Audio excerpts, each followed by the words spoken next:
Where do Nigeria's academic scholars see the economy going as we close out 2022? Largest economy in Africa grew by 2.25% in the third quarter of the year, which many say is not enough to cater to a population that includes 133 million living in multi-dimensional poverty. Joining us to discuss further is a distinguished member of the academic class, Dr. Mustapha Abiodun Akinkunmi, a finance and economics professor. He has held high-profile positions as a consultant, financial advisor, project manager, and business strategist to large multinationals like AT&T, Salomon Brothers, Goldman Sachs, Fibro Energy, First Boston, Credit Suisse First Boston, the World Bank, and even the Central Bank of Nigeria. Professor, you're very welcome. Thank you so much for joining us. Good afternoon. So, kicking off, what do you make of the third quarter GDP figures that were released last week? We for over 200 million people, totally unacceptable. So the number now that we have is 2.54. So what made up that number is the oil and non-oil. The oil, it's horrible. Yeah. So we moved from minus 11.77 to another minus 24. Yes. And yeah. Another contraction. There's absolutely contraction. There's absolutely nothing going on there. And non-oil, we went down as well. Yep. From 4 point something and to 4.27. Yeah. Yeah. So the numbers are not good. So what is the story? We've handled the GDP. Now we look at the purchasing power. Yeah. Purchasing power is very, very low. Now we're now in the cost push inflation. Yes. Whereby aggregate supply has decreased because cost of production is high. Yeah. So, are you following my story? Yep. We move from cost push. We're now in stagflation. Yeah. So, what's the story in stagflation? High unemployment, high inflation, and stagnant growth. Yeah. So, no good news. Yeah.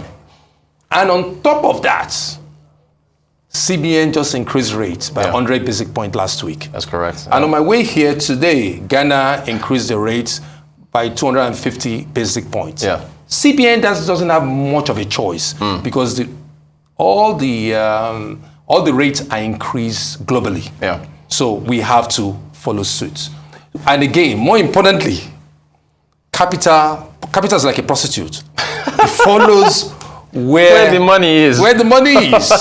So if we don't increase, if CBN doesn't increase rates, we're all competing for the same capital. The capital goes out, and we need our FDI. So the story is not good. Yeah. But we've been here before. And I want to, before I go any further, I want to take us back to Nixon era. Okay. When the gold era collapsed, because the gold era collapsed under Nixon with the Bretton Woods system. And what happened then was that the same story now as in 1970 or 73 thereabout, or 71 to be quite honest, to be precise. So what did Nixon did? Nixon did what we call a price control. Yeah. He passed a law. In fact, the Democrats, they thought he wasn't going to do it. Yeah. They passed a law that, you know what? There's going to be a price freeze. So you cannot increase the price of tomatoes, beef, nothing. Rent, wages, everything fixed. Yeah. So to handle this crazy inflation. Now, but Nixon as a Republican surprised them. He went along with it. Yeah. But before I go any further, I'm just going to talk about the interest rate again. Nominal rate is real rates plus inflation. Yes. And you always want to keep that real rate positive. And that is why the reason CBN had to increase that real rate. Because our inflation is going out of bar. Yeah. Do you understand? Yeah. And you need that nominal rate because the investors coming in, they need is that nominal rate. They get the real rate plus interest rate plus any kind of other risk premium, if you will. Yeah. That is the rate they compete with. But back to Nixon. Nixon, in the first half of his regime, the fixed price for like about 6 or maybe 3 months. And so an average American should be able to continue their purchasing power, be able to buy goods. Yeah. There's some good and bad news. But what is painful here is that our government, the APC government, refuse to look at an average Nigerian on the street. Nobody is talking about stabilization. Nobody is looking at the physical side and the monetary side. How can we solve this problem? Nigerians are getting poorer by the day. No one. Yeah. We all going to the same markets. I'm buying the same goods. Same goods. So the governments, the ones that are doing well, are buying the goods. They have the cash. But not the rest of us. Not the rest of us. Unemployment, 33%, I think for youth is 54%. So do you think we can get that number down to single digits within what time frame? What do you think? I don't, we have to have, you see, as much as I do want to talk about politics, but I can't help myself. It's hard, it's all yes, that's why we call it political economy. Yes. If you don't have the right leadership, in February, if you don't vote the right leadership, and we're still working with sentiment, we're going to get it wrong. We need the right leadership that will create jobs and reduce poverty. It's non-negotiable. Yeah. And we need the right leadership that can work with the monetary and the physical policy and make them work together. I want to ask you about data as well. What we have on the screen there is from 2020. Unfortunately, the Bureau of Statistics has not updated. I don't know if that's a political thing or if it's a funding issue or what. Can you speak to the importance of having more timely, more updated jobs data? So we know you can't fix what you can't measure, as has been said. Can we see that sometime in this country? Absolutely. At some point? It's all about leadership. Look. We have some recent data on the multidimensional poverty. Yes. And it says that the other 133 million Nigerians are poor. That's correct. Significant number. It is. That's significant number. And no one is saying anything about it. No one is addressing it. Yeah. Let me ask you. Yeah, there it is. And it's 63% of the population is poor. And that number is real. It's very real. And it came. And the government they did put that out. What about foreign exchange? We're talking GDP. I know the manufacturing sector, they've continued to talk about how they need access to foreign exchange and how it's not available. Is that also a leadership issue with respect to trying to get more Absolutely. You see, let me tell you something. Yeah. Foreign exchange is not by itself. There are some variables that makes that number. Yeah. You need to be in balanced payments with your trading partner. Yeah. You need one of the key things, again, you need to have confidence in the leadership. It's a perception issue. Yeah. You need to have purchasing power. You need to have diversified economy to bring in more revenue. Okay. Do you understand? Okay. Yeah. So to be able to manage that foreign exchange. So back again to the right guy, to the leadership, definitely not what we have now, not the APC that we have now. Yeah. No, can't. Because they failed us. Based on the economic metrics. They failed us. They failed. Why should we credit them for failure? Do you think the exchange rate currently where it is now, is that, if to say everyone has been talking about it getting on the parallel market getting to about 1,000, is that still manageable? That's that 1,000 naira to dollar. Is that still manageable going forward? The issue is not really about the number, it's the stability. Yeah. If it's going to be 1,000, let us know it's 1,000 so we can plan. Accordingly. If it's going to 1,000, then let's know it's 1,000, then we can plan. Then businesses can plan and we can find a way to grow. And that's still possible, even if it gets to that point. I'm not. You see, that's not what I'm not government. Right.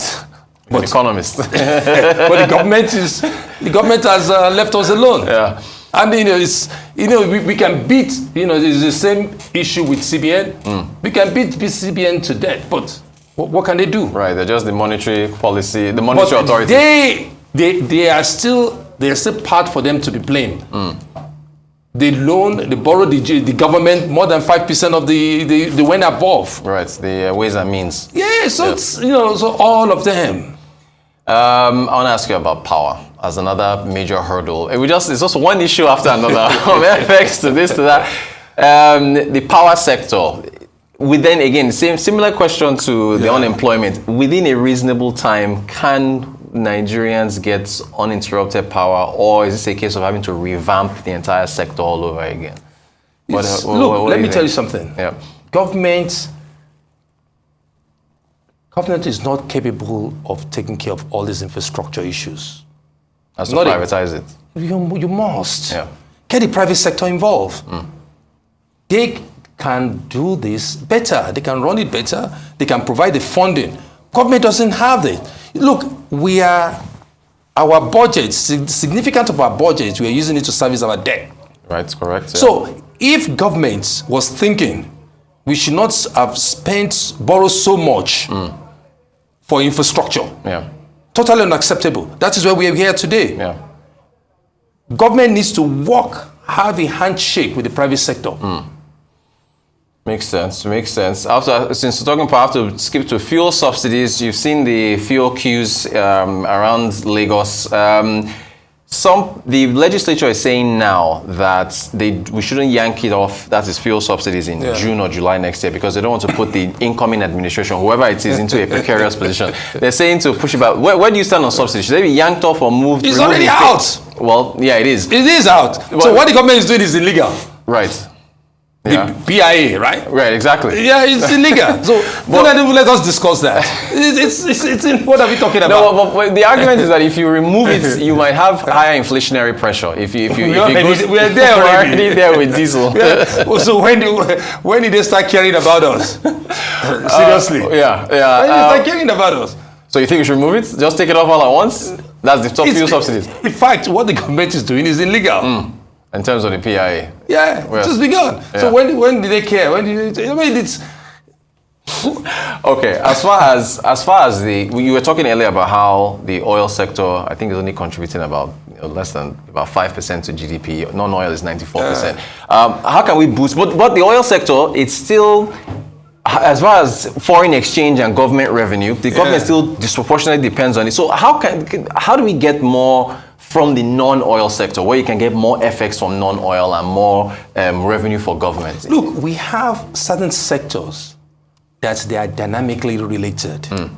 The agriculture, industry, and the MSME. They are dynamically linked. So that sector can actually generate a lot of effects for us and can generate a lot of jobs and help us reduce poverty. You see, the single most important thing is to create those jobs, reduce poverty, and bring in effects. So let's get everybody back to work. Gotcha. Debts. I have to ask you about debts. I think as of June 30th of this year is 42 trillion naira total public debt now.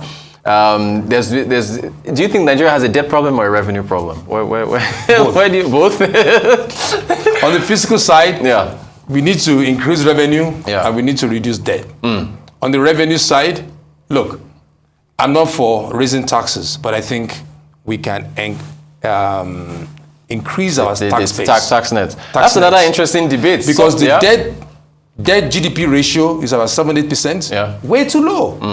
It should be somewhere around 20%. Okay. Do you understand? So, on the debt side, we will look at every portfolio, review it carefully. Why we borrowed it? What did we use it for?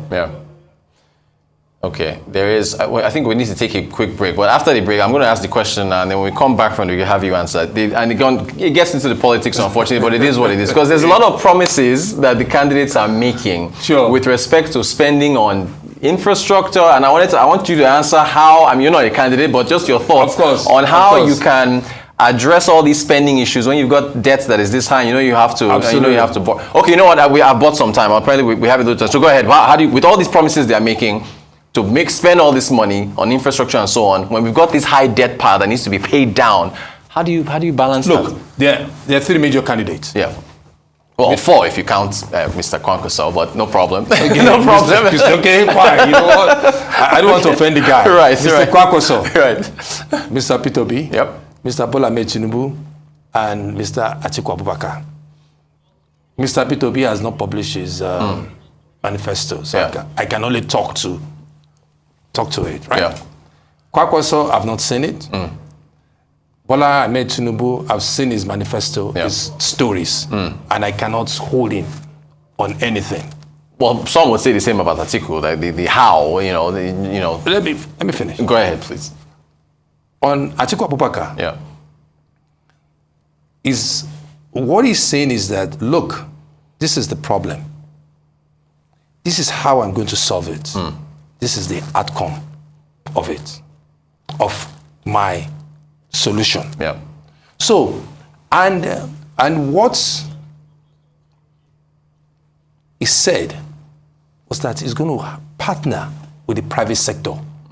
He kept hammering on that private sector, private sector, private sector, private sector. He's not looking to increase the debt profile. He wants to get the private sector to solve the infrastructure deficit.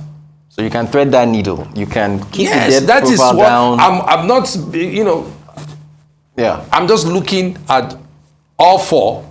Okay. And based on their manifesto, you cannot come and become president of Nigeria without a plan. Right. Of course. Of course. We are in trouble. Right. We're in stagflation. We're in trouble. Yeah. We have cost push. Inflation. Yeah. Aggregate supply is down. Unemployment is very high.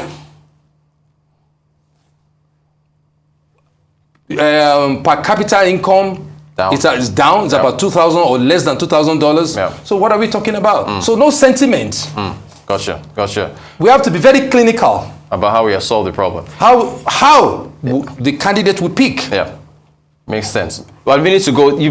This is my gift. You brought me something. I brought a gift for you. Very the quickly. Global Livability Index. Yeah. And this actually just came out by by Economics Intelligence and European Union. Yeah. And this is actually very interesting because right here, you will love this. Okay. I love these reports. You will love this. I didn't write this. Okay. I'm only just interpreting it. Yeah. But the bottom 10 positions. Yeah.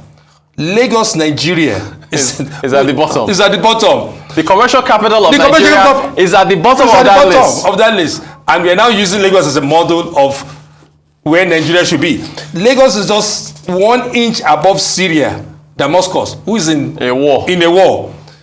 Lagos is behind Tripoli. We are behind another city, Harare. Do you understand? Yeah. Douala.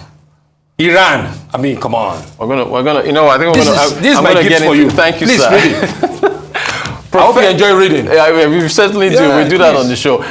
Professor Akinkunmi, it's been a pleasure having you. We have to have you back to talk more about the economy as we get closer and closer to that crucial decision Nigerians have to make. Absolutely. Thank you so much for your time, sir. Appreciate it.